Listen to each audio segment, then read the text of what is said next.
this is the best version that I've seen so far of any of the models that have built this game. All the buttons work, pause works, restart works, start game works.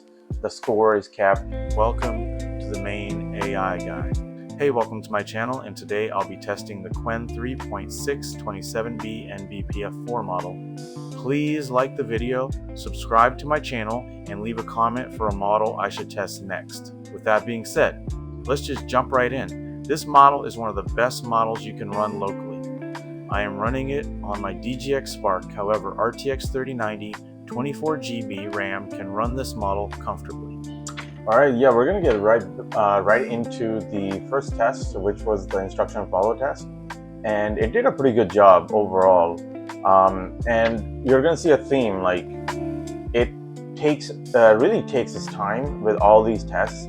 And this 27B model, I mean, it is the best model that you can run locally on like a DGX Spark even. So I ran through all the tests already. We can go through them one by one. But this test right here, it did fail. This is the I was testing it with writing, like exact paragraphs. It needed to write that in a particular order, which it didn't do that.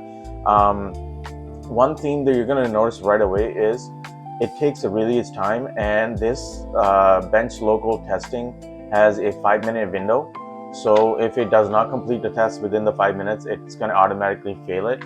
So this right here, I mean, this counts as a fail, but honestly, I mean, this model is so good. I don't count that as a fail for this model. And so let's see, the very first test, instruction follow test, it got an 86 on it. Then the math reasoning test, it got a 68 on it.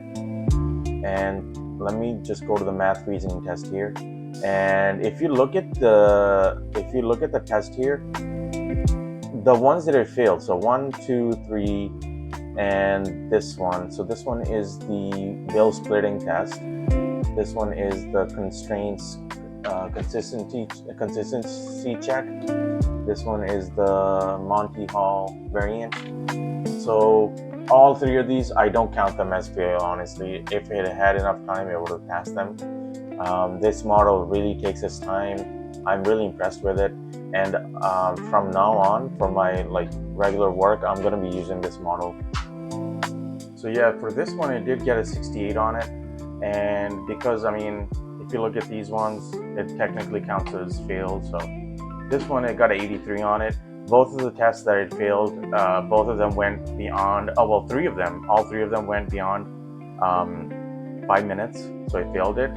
And just look at this, like in terms of how good this model is.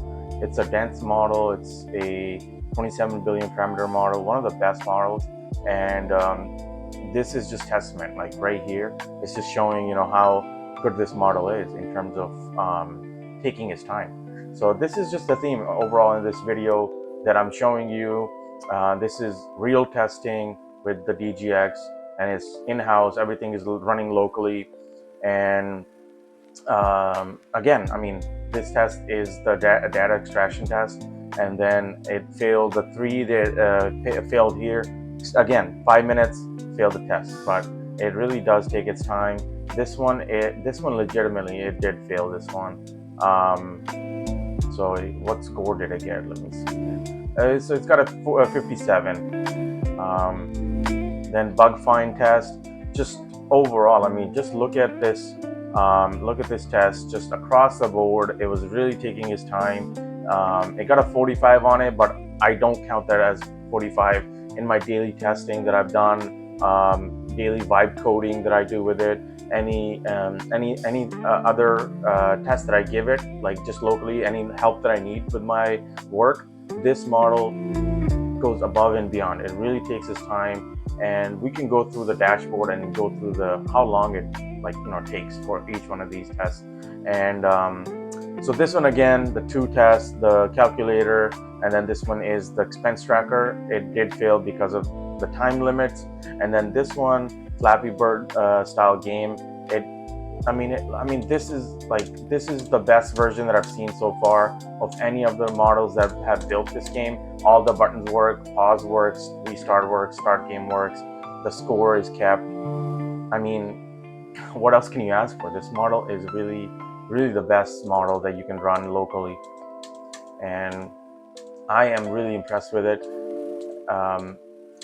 Besides my keeping my just regular subscription with ChatGPT and Codex, for this is like the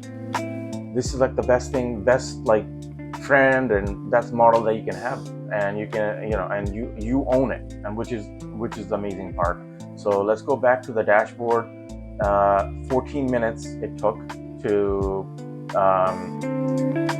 pass the visual test, the game that I built. Then on bug find it was 65 minutes. You also have to notice like tokens, 2.5 tokens per minute second, which is really terrible. I mean, which is terrible. But 1 hour 5 minutes 33 seconds. That's crazy. I mean, it took a long time. Didn't give up. Bench local just failed its testing. I mean, that's what it did. So you can blame the score on the bench local, but not on the model, because the model really did a good job. This one, look at this one, for almost 49 minutes, 48 minutes, 40 minutes, 34 minutes, and overall score is not 32. The overall score is 68. It's just this one, something is wrong with this, so the overall score is 68, which it got, even with failing all the tests, like I mentioned to you before, that the ones that it failed, it didn't really fail. It's just the time limit ran out. And yeah, this is the test overall. I hope you liked the video, and let me know what I should test next. Right now, I still crown the 35B as the best model to run locally, but honestly, this is like my, it kind of depends, right? Like, what do you need? You need something quick and fast, then you run the 35B. But if you need something done correctly and you really need a good model, dense model that can do deep thinking, and then you go with the 27B. So yeah, this is the video. Thank you so much for watching, and see you in the next.